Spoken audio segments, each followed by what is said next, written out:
Hello दोस्तों, मेरे YouTube channel Hindi पाठशाला में आप सभी का स्वागत है। आज के वीडियो में हम कक्षा 8वीं के हिंदी पाठ्य पुस्तक छत्तीसगढ़ भारती के पाठ 8 एक सांस आज़ादी के नामक कविता का अध्ययन करेंगे। पहले हम कविता का वाचन करेंगे, तत्पश्चात कविता के संदर्भ, प्रसंग और अर्थ को भी समझेंगे। पूरा पाठ समझने के लिए आप वीडियो को पूरा देखना और जो मेरे चैनल में नए हैं वे मेरे चैनल हिंदी पाठशाला को सब्सक्राइब भी कर देंगे। तो चलिए दोस्तों, पाठ शुरू करते हैं।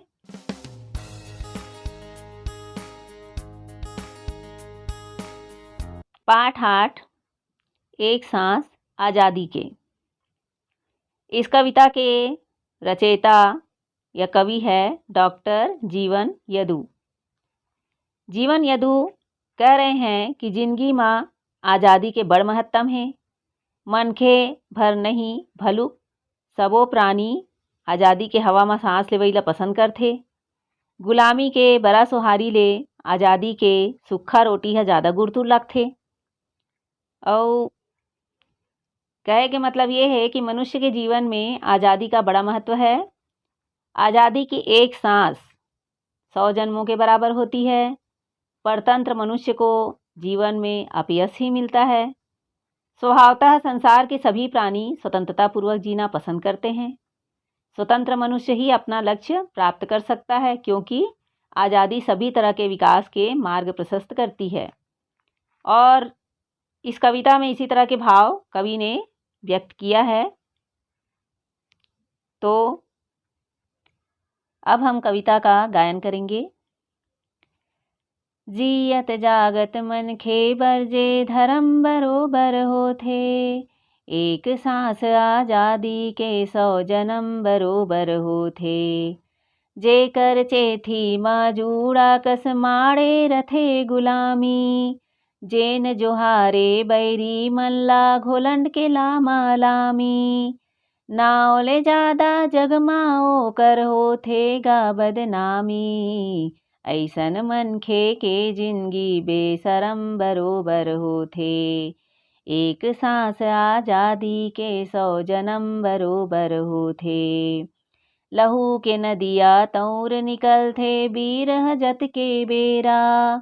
सूरज निकलथे मेट के करिया बादर वाला घेरा। उजियारी ले तभे उछलथे अंधियारी के डेरा। सबे प्राणी बर आज़ादी करम बरोबर होथे। एक सांस आज़ादी के 100 जन्म बरोबर होथे।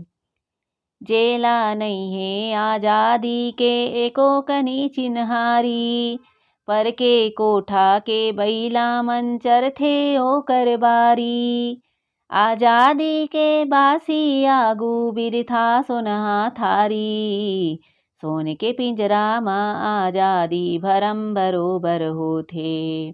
एक सांस आज़ादी के 100 जन्म बरोबर होथे। माढ़े पानी हा नहीं गावे खलबल गाना।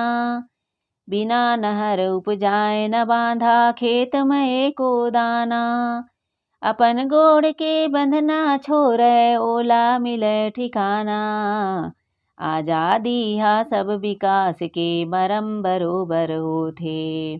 एक सांस आज़ादी के 100 जन्म बरोबर होथे। जियत जागत मन खे बरजे धर्म बरोबर होथे। एक सांस आज़ादी के 100 जन्म बरोबर होथे। इस प्रकार से आप कविता को गाकर याद करेंगे। अब हम छत्तीसगढ़ी शब्द मन के हिंदी अर्थ को देख लेते हैं। जूड़ा का अर्थ है बैलगाड़ी का जुआ। उछलते मतलब उठ जाते हैं। चेथी माने गर्दन के पीछे का भाग। एकोकनी माने तनिक भी। सोनहा माने सुनहरा। गोड़ माने पैर। जोहारे मतलब प्रणाम करे। चिन्हारी यानी पहचान। घोलंड के माने लोट करके। कोठा मतलब गौशाला। माढ़े यानी रखा हुआ। आगे हम कविता की संदर्भ प्रसंग एवं व्याख्या को देखेंगे। पहला पद्यांश देखिए। जियत जागत मनखे बरजे धर्म बरोबर होथे, एक सांस आज़ादी के 100 जन्म बरोबर होथे।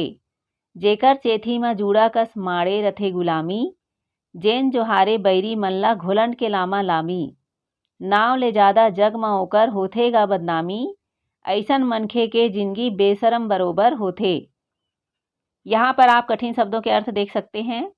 जियत मतलब जीवित, मनखे यानी मनुष्य, धर्म माने धर्म, होथे मतलब होता है, जेकर माने जिसका, चेथी मतलब गर्दन के पीछे का हिस्सा, जूड़ा मतलब बैलगाड़ी का जुआ, कस माने समान, माड़े रथे यानी रखा रहता है, जैन मतलब जो, जोहारे यानी प्रणाम करे, बैरी मतलब शत्रु, घुलंड के मतलब लौट करके, लामा लामी यानी दंडवत, ओकर माने उसका, ऐसन माने ऐसे, बेशरम मतलब बेशर्म। संदर्भ इस प्रकार से लिखेंगे। प्रस्तुत पद्यांश हमारी पाठ्य पुस्तक छत्तीसगढ़ भारती के एक सांस आज़ादी के नामक पाठ से लिया गया है। इसके कवि डॉक्टर जीवन यदु है। प्रसंग इस प्रकार है। इस पद्यांश में कवि ने मनुष्य के जीवन में आज़ादी के महत्व को बताया है। व्याख्या देखते हैं। कवि कहते हैं कि जीवित और जागृत अर्थात चेतना संपन्न मनुष्य के लिए आज़ादी धर्म के समान होती है। आज़ादी की एक सांस अर्थात एक क्षण भी 100 जन्मों के बराबर होता है। जिस व्यक्ति के कंधे पर गुलामी जुए के समान रखी होती है। जुआ बैलगाड़ी में लकड़ी का वो हिस्सा होता है जिसे बैलों के गर्दन के ऊपर रखा जाता है और उसमें बैलों को फांदा जाता है जिससे बैलगाड़ी को खींचा जा सके। तो यहाँ पर बताया गया है कि जिस व्यक्ति के कंधे पर गुलामी जुए के समान या बोझ के समान रखी होती है, अर्थात जो मनुष्य किसी दूसरे का गुलाम होता है और जो शत्रुओं को दंडवत प्रणाम करता है, उसकी खुशामद करता है, उसे यश या प्रशंसा नहीं मिलती, बल्कि संसार में उसकी बदनामी ही होती है, अपयश ही होता है, कोई उसका आदर नहीं करता। ऐसे मनुष्य का जीवन व्यर्थ होता है क्योंकि वह बेशर्मी का जीवन जी रहा होता है। अगला पद्यांश देखिए। लहू के नदिया तौर निकलथे बीर जत के बेरा, सूरज निकलथे मेट के करिया बादर वाला घेरा। उजियारी ले तभे उछलथे अंधियारी के डेरा, सबे प्राणी बर आज़ादी करम बरोबर होथे। यहाँ कठिन शब्दों के अर्थ देख लेते हैं। लहू मतलब खून होता है या रक्त होता है। तौर निकलथे मतलब तैर कर निकलता है। बीर मतलब वीर। जत के बेरा मतलब जिस समय। मेट के यानी मिटाकर। करिया मतलब काला। बादर वाला मतलब बादलों वाला। उछलथे मतलब उठ जाता है। प्राणी यानी प्राणी। करम माने कर्म। बरोबर अर्थात बराबर या समान। इसका संदर्भ प्रस्तुत पद्यांश हमारी पाठ्य पुस्तक छत्तीसगढ़ भारती के एक सांस आज़ादी के नामक पाठ से लिया गया है। इसके कवि डॉक्टर जीवन यदु है। प्रसंग इस प्रकार है। इस पद्यांश में कवि ने मनुष्य के जीवन में आज़ादी के महत्व को बताया है। अर्थ देख लेते हैं। कवि कहते हैं कि जिस समय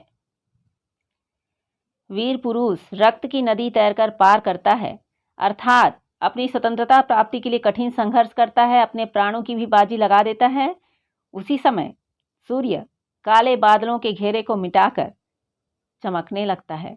तभी पराधीनता का अंधकार समाप्त होता है, तभी आज़ादी मिलती है। वास्तव में आज़ादी मनुष्य ही नहीं बल्कि सभी प्राणियों के लिए कर्म के समान होती है। सभी प्राणियों को स्वतंत्रता के लिए सतत संघर्ष करते रहना चाहिए। अगला पद्यांश है। जेला नहीं है आज़ादी के एको कनी चिन्हारी, पर के कोठा के बैलामन चरथे ओकर बारी। आज़ादी के बासी आगू बिरथा सोना थारी, सोन के पिंजरा मां आज़ादी भरम बरोबर होथे। कठिन शब्दों के अर्थ देख लेते हैं। जेला मतलब जिसे, एकोकनी यानी तनिक भी, चिन्हारी यानी पहचान, पर मतलब दूसरा, कोठा यानी गौशाला, बैला अर्थात बैल, चरथे मतलब चरते हैं, ओकर यानी उसकी, बारी यानी बाड़ी, बासी अर्थात रात में पके हुए बचे चावल को पानी में डुबाकर रखा हुआ भोजन, बिरथा मतलब बेकार, सोनहा माने सुनहरा, थारी मतलब थाली, भरम माने भ्रम। संदर्भ इस प्रकार लिख सकते हैं। प्रस्तुत पद्यांश हमारी पाठ्यपुस्तक छत्तीसगढ़ भारती के एक सांस आज़ादी के नामक पाठ से लिया गया है। इसके कवि डॉक्टर जीवन यदु है। प्रसंग है, इस पद्यांश में कवि ने मनुष्य के जीवन में आज़ादी के महत्व को बताया है। व्याख्या इस प्रकार है। जिस व्यक्ति को आज़ादी की तनिक भी पहचान नहीं होती, दूसरे लोग उसकी नासमझी का पूरा लाभ उठाते हैं। अर्थात जो आज़ादी की कदर नहीं करता या आज़ादी के महत्व को नहीं समझता, पराये लोग उसका फ़ायदा उठाते हैं। अर्थात जो मनुष्य अपनी आज़ादी की रक्षा नहीं कर सकता, उसे अपने जीवन में हानि उठानी पड़ती है। आज़ादी की बासी अर्थात रूखी सूखी रोटी के आगे पकवानों से सजी सोने की थाली भी व्यर्थ है। सोने के पिंजरे में बंद पक्षी के लिए स्वतंत्रता भ्रम जैसी है। तात्पर्य यह है कि वह स्वतंत्रता के सुख को जानता ही नहीं है। अर्थात पिंजरे में बंद पक्षी को 56 भोग भी बनाकर खिलाए जाए तो भी वह प्रसन्न नहीं हो सकता, क्योंकि उसके पास आज़ादी नहीं होती, उड़ने की आज़ादी नहीं होती, अर्थात खुले आकाश में विचरण करने की आज़ादी नहीं होती, इसलिए वह पक्षी दुखी रहता है।